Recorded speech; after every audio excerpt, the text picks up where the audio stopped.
नमस्कार, मी सिद्धी तुमचं सिद्धी दौडे लोकसा चॅनलमध्ये खूप खूप स्वागत आहे। आज मी आलेली आहे तेंडुलकर दशावतार नाट्य मंडळ यांचं दंबासूर शिवते झरण हे दशावतार नाटक पाहण्यासाठी। आणि या नाटकामध्ये स्त्रीची भूमिका साकारणार आहे कोकणचे बालगंधर्व ओमप्रकाश चव्हाण। चला तर मग आता आपण पाहूया ओमप्रकाश चव्हाण यांची स्त्रीच्या भूमिकेमधील रंगभूषा आणि वेशभूषा।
असं जेव्हा वाटतं ना तेव्हा आपल्या इच्छेप्रमाणे घडेलच यावर कुणी विश्वास ठेवायचा नाही.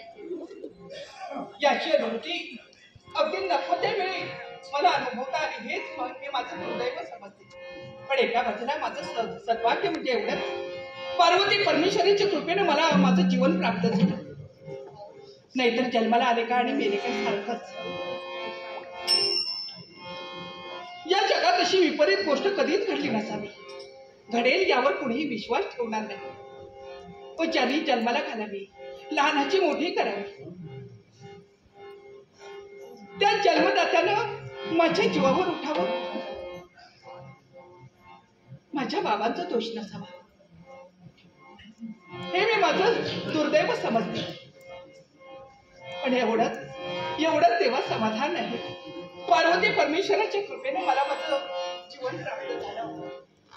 एवढंच नव्हे, मी तसे दानव होते. पण मृत्यूलोकीची माणसं किती परोपकारी आहे याची अनुभूती आहे. ज्याने आपल्या हृदयाशी मला स्थान दिलं, संसार सुखाचा अनुभव घेण्याची संधी प्राप्त करून दिली.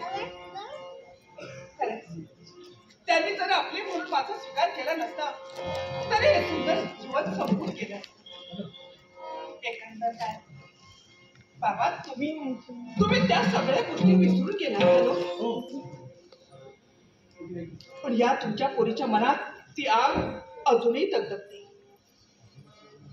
मला अपेक्षा एवढीच होती, आई तर लहानपणीच निवर्तली.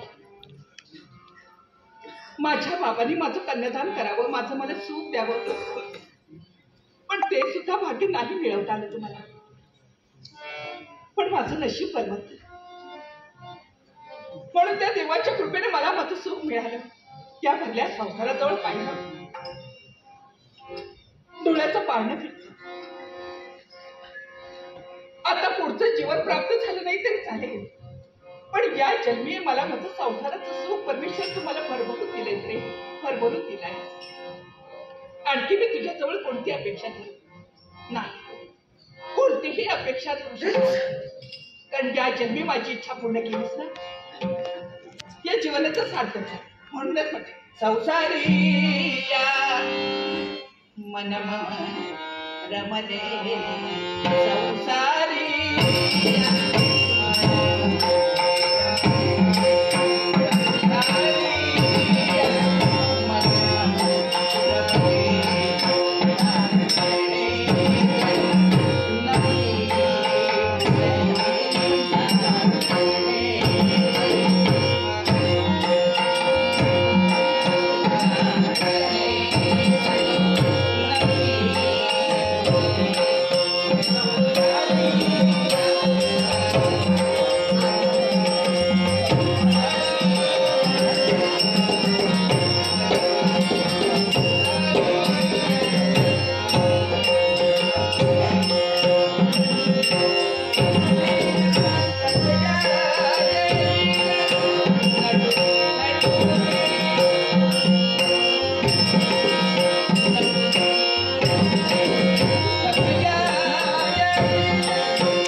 अगदी संयमपूर्वक जगणाऱ्या आणि संसार मित्रात ठेवणाऱ्या हे माझ्या प्रिय भारी आहे. तुला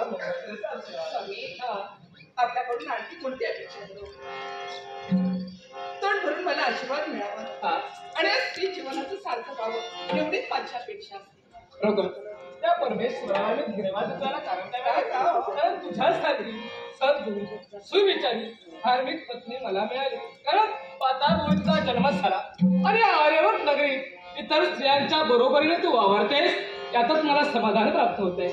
हा मी लाखो जीवितांची साम्राज्ञी म्हणून ज्याने बहुमान दिला त्याच्या विश्वासाला मी गांडून कशी राहू. या जगात ज्याला पावित्र्य म्हटलं जातं ती पावित्र्य शोधण्याची गरज नाही.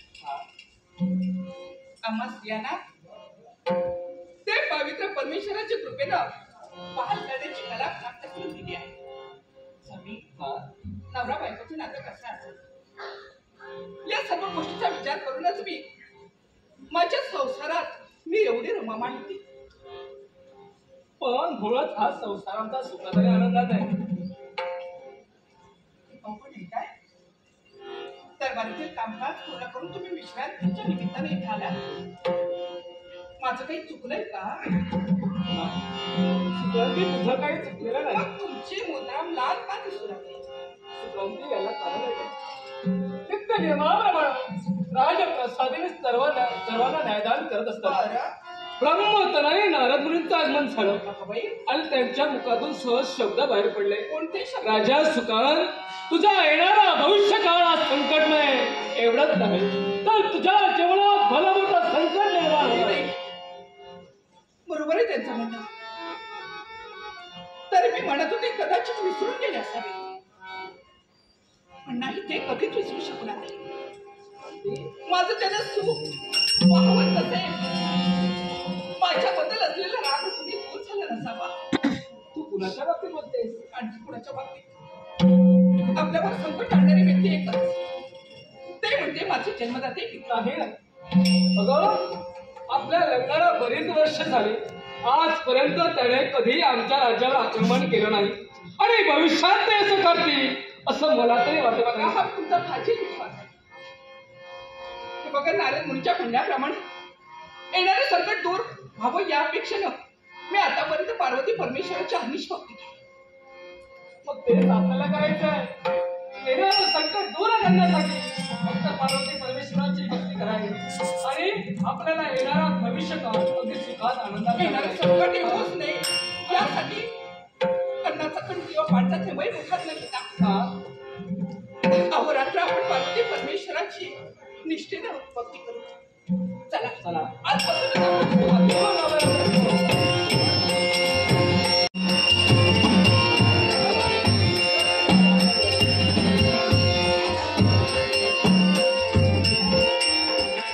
येणारे संकट येऊच नाही म्हणून आपण शिवपूजेची स्थापना केली.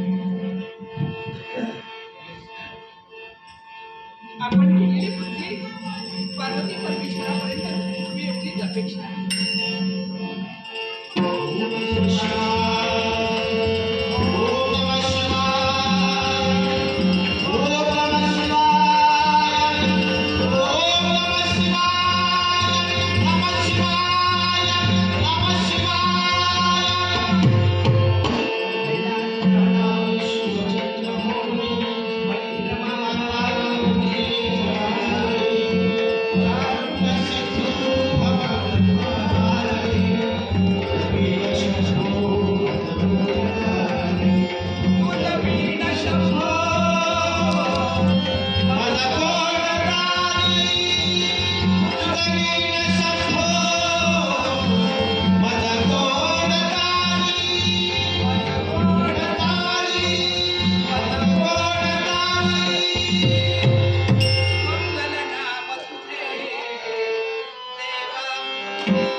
ज्याने करायला होते ते निष्ठूर झाले रे.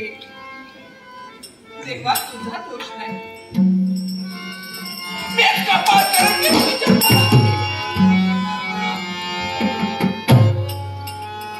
माणसाच्या जीवनातील दुःख पुसून संपून झालं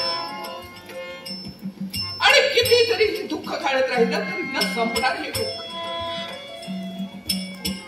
आपणच आपलं दुःख संपवायचं, आपणच तो मार्ग आखायचा. सेजल देवा, तुला जर माझ्यावर दया करावीशी वाटत नसेल ना, तर तो पहा, तो उच्च दिसणाऱ्या पहाट्या पहाडावर स्वतःचा कडेलोट करून दिवस संपविणार.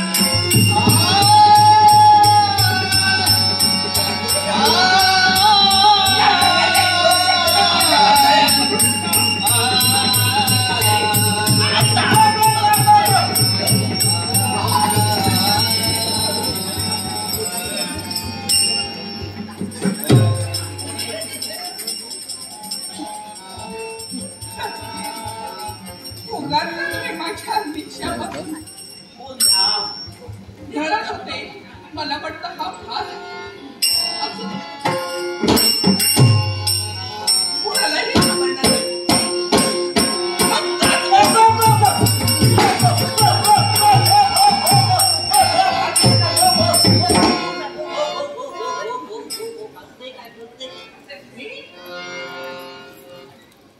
या खोल दरी तुम्ही देऊन राहणार कोण बाय माणूस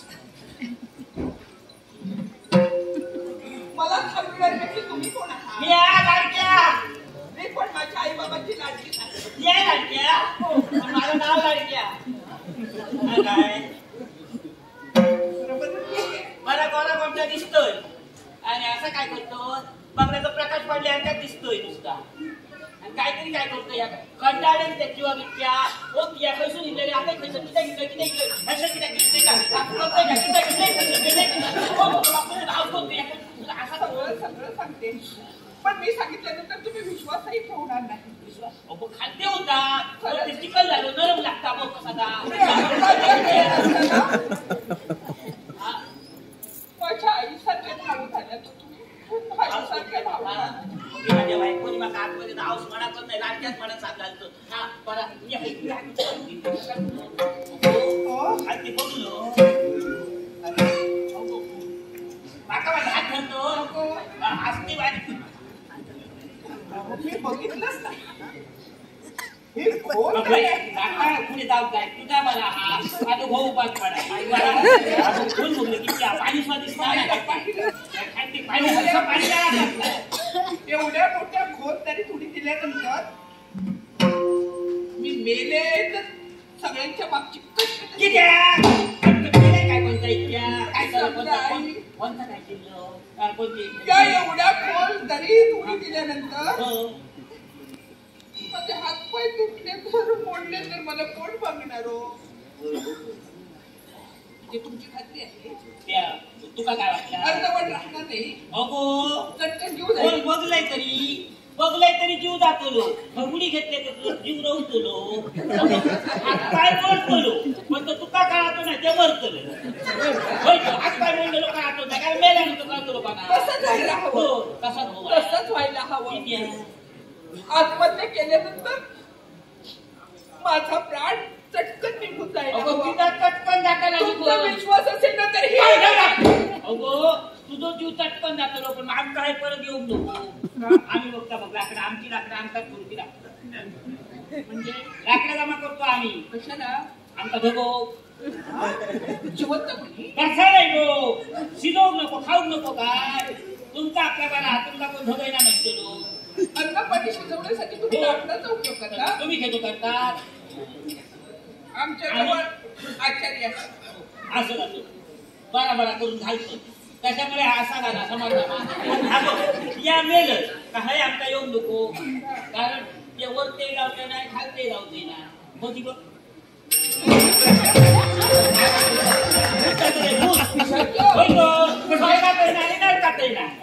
अशी उडी दिल्यानंतर खालते मोक्षाला जात नाही. मोक्षात जावतोय ना वरते नाही खालते नाही घरी दूध पळत जाऊ मला ते खालते होतं आस्ते आस्ते खालते होतात मग काय म्हटले मला खालते होतात आत्महत्या करू कोणी किती होते काय झालं माझ्या जीवाचं मला भीत आलं होतं. किती माझ्या बाबाने माझं जीवन संपवायचा विचार केला. म्हणजे काय नक्की काय ते घोटाळू म्हणजे काय तुला काय तेव्हा माझ्या बाबांच्या हातून मारण्यापेक्षा हा. म्हटलं या फोन तरी थोडी देऊन गेलेलं थांबो. झालं. मरण कोणता मला नाव नाही अगो असं कोणी मरा केला का त्याला पाप लागता ह्या मरण म्हणजे पाप लागता समजला मा आत्महत्या करणं म्हणजे मरण असतं समजला मा पाप असा आणि भूताने त्याला अर्थ लागतं मग खैतरी राहायला लागता त्याच्यापेक्षा असं ते करू नको ते काय खरंच ग माझ्या आईसारख्या काय मग ते हाऊस बोलतो ते मग तुम्ही माझ्यावर दया केली का? मला वाटलं आहे म्हटलं आहे हो, हाऊस पण आई मला आपली मुलगी म्हणून आपले हृदय शिकवतो. बघू विचार नाही काय कोणती काय वर्ष झाली माझ्या लग्नात अरे अरे काय नाही आता कोणी नाही असं म्हणू नका. नाही मीच मुलगी आहे. एवढी आता जीप झाली तर तुझी आठवण लागतो लोकांना हो, मीच तुमची आत्मसात. मला ते मला मुलगी म्हणत हवी.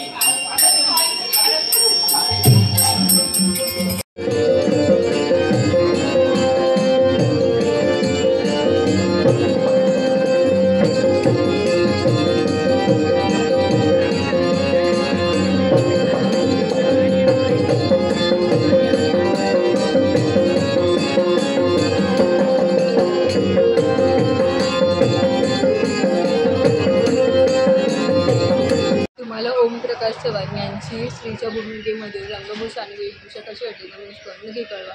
जर तुम्ही सिद्धीता ऑडिओब्लॉग्स या चॅनल सबस्क्राईब केलं नसेल तर प्लीज सबस्क्राईब करा. चला तर मग भेटू पुढच्या व्हिडिओमध्ये. Bye bye.